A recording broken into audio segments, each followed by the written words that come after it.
Assalamualaikum warahmatullahi wabarakatuh. Hai anak-anak kelas 3 Abu Bakar, bagaimana kabar kalian hari ini? Alhamdulillah, luar biasa, Allahu Akbar, yes, sukses. Nah, anak-anak masih semangat belajar kan? Oke, pada pagi hari ini kita akan belajar kembali masih di tema 1. Sebelum memulai pembelajaran, marilah kita membaca suratul Fatihah terlebih dahulu agar pembelajaran kita berjalan dengan lancar dan diridhoi oleh Allah Subhanahu wa taala. Mari kita berdoa terlebih dahulu. Kedua tangan ditengadahkan, kepala agak ditundukkan, berdoa mulai. Al-Fatihah.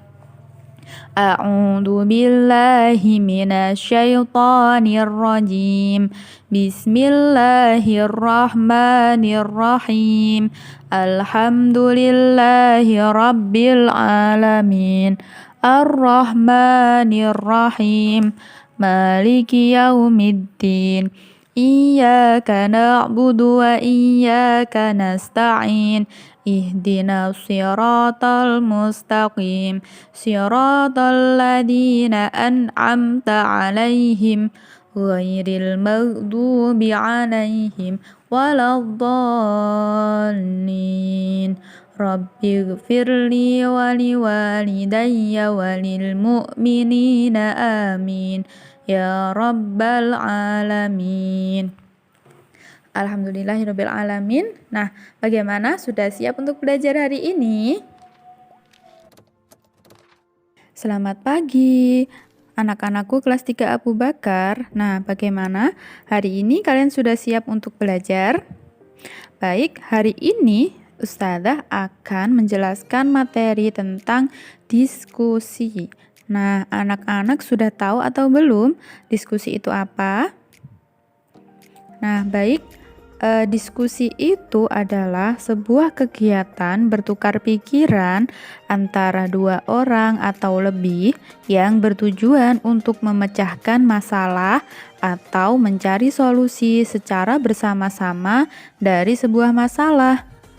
Jadi, diskusi itu adalah kegiatan atau percakapan antara dua orang atau lebih yang dengan tujuannya itu untuk memecahkan masalah. Misalkan sampean punya sebuah masalah. Nah, di situ sampean tidak bisa memecahkannya sendiri. Oleh karena itu, sampean minta tolong mungkin kepada temannya atau kepada orang tuanya. Sampean di situ bercerita, lalu orang tuanya sampean tadi memberikan masukan. Sampean juga bisa menerima masukannya itu dengan baik. Nah, itu adalah yang dimaksud dengan diskusi.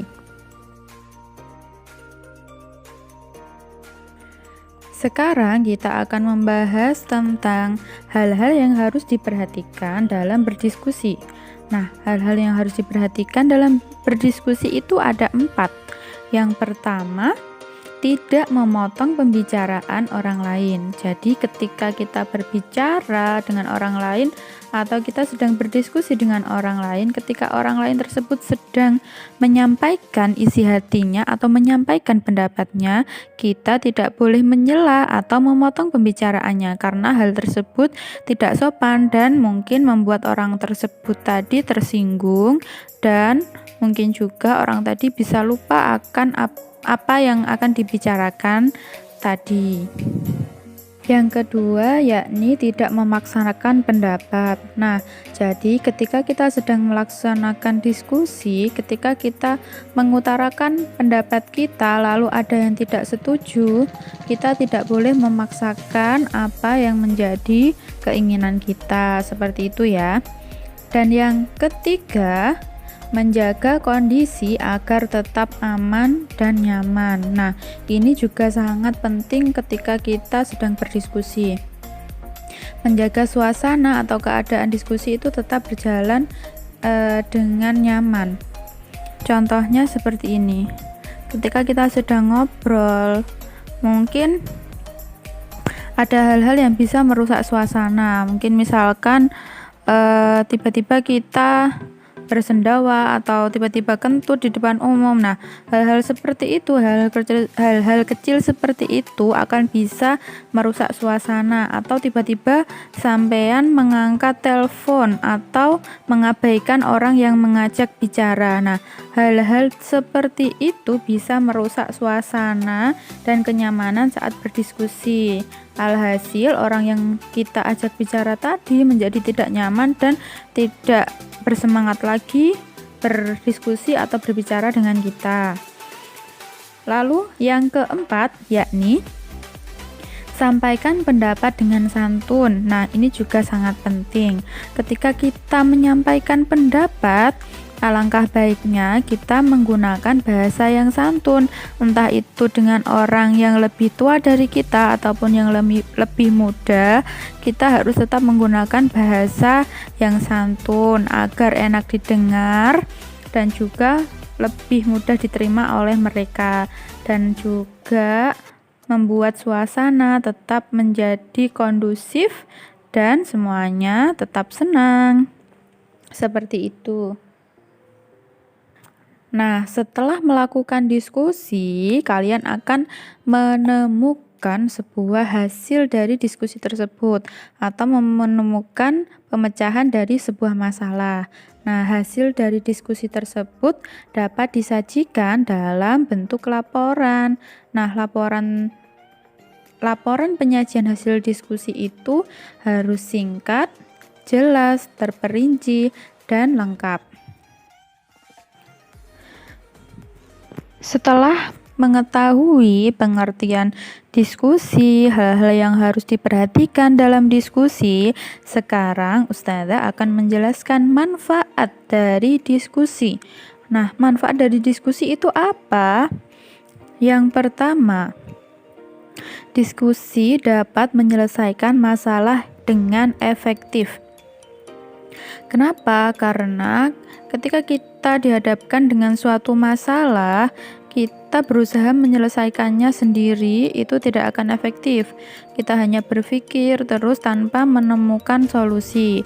Nah, kalau kita berdiskusi dengan orang lain, mungkin saja orang lain itu lebih tahu akan solusi dari masalah kita.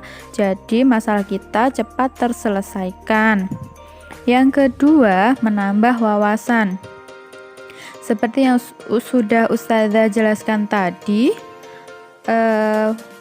karena kita juga mempunyai pengetahuan yang terbatas, oleh karena itu ketika kita mempunyai masalah, kita juga butuh berdiskusi dengan orang lain. Agar apa? Agar wawasan kita juga bertambah, karena mungkin apa yang orang lain tahu belum tentu kita tahu. Yang ketiga, terampil dalam menyampaikan pendapat. Nah, dalam berdiskusi ini juga melatih kita terampil untuk menyampaikan pendapat yang ada di benak kita. Yang keempat, yakni menumbuhkan sikap saling menghargai. Nah, seperti yang sudah dijelaskan pada hal-hal yang harus diperhatikan dalam diskusi tadi, kita juga harus saling menghargai pendapat orang lain dan tidak memaksakan pendapat kita terhadap orang lain. Jadi, ketika berdiskusi, selain kita mendapatkan solusi, kita juga belajar untuk saling menghargai agar kita tetap bisa hidup rukun, aman, dan tentram.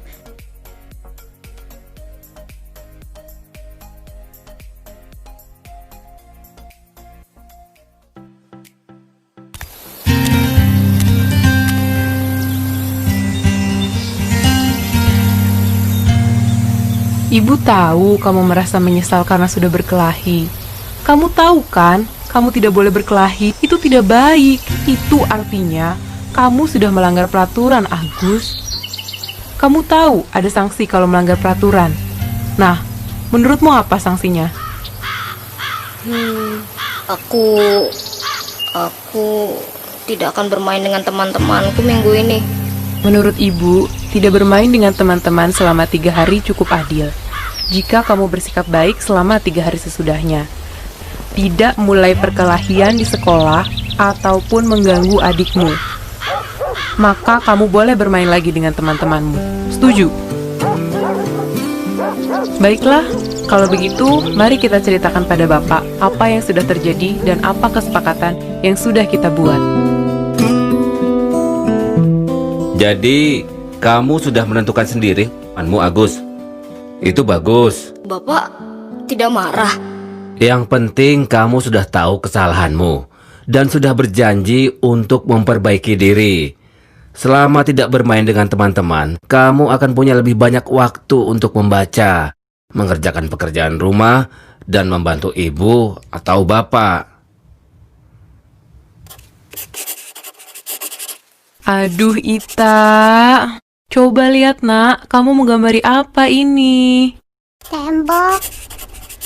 Coba, Ita ingat tidak? Kalau mau menggambar, Ita mestinya menggambar di mana?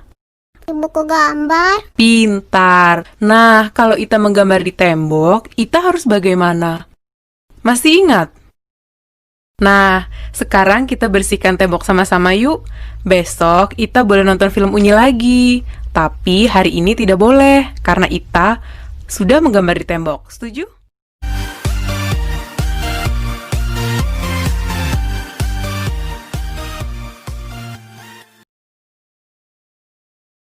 Alhamdulillah, materi pada pagi hari ini sudah selesai. Semoga anak-anakku bisa paham ya. Sebelum kita akhiri pembelajaran pada pagi hari ini, Ustazah mau berpesan dulu. Jangan lupa anak-anak tetap menjaga kesehatan dan tetap selalu belajar di rumah.